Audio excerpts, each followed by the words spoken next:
السلام علیکم ورحمۃ اللہ وبرکاتہ۔ بسم اللہ الرحمن الرحیم۔ ایک ساتھی نے سوال کیا ہے کہ ایک بندہ انتقال کر گیا ہے، ورثہ میں انہوں نے ایک بیٹی، بیوہ، ماں، 3 بھائی اور 4 بہنیں چھوڑی ہے، تو ان میں میراث کس طرح تقسیم ہوگا؟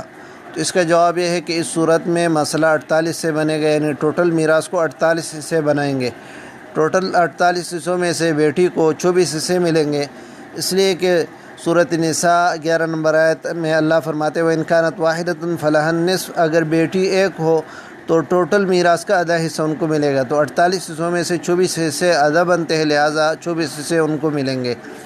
ماں کو سدس ملے گا، سدس 48 میں سے 8 حصے بنتے ہیں، لہٰذا ان کو 8 حصے ملیں گے 48 میں سے۔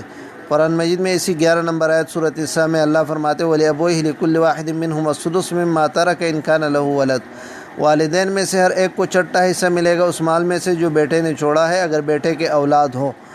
اور بیوہ کو سمن ملے گا، اور سمن 48 میں سے 6 حصے بنتے ہیں۔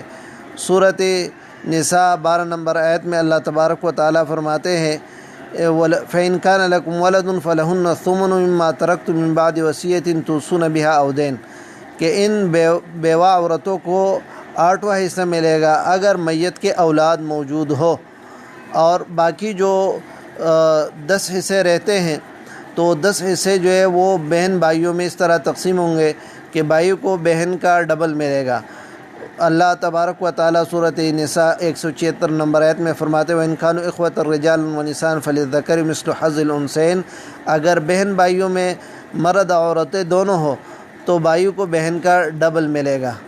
تو اب 10 حصے رہتے ہیں تو 10 حصے میں سے 6 حصے 3 بھائیوں کو ملیں گے اور 4 حصے بہنوں کو ملیں گے، یعنی بہنوں کو ایک ایک حصہ ملے گا۔ یہ واللہ تعالی عالم بالصواب۔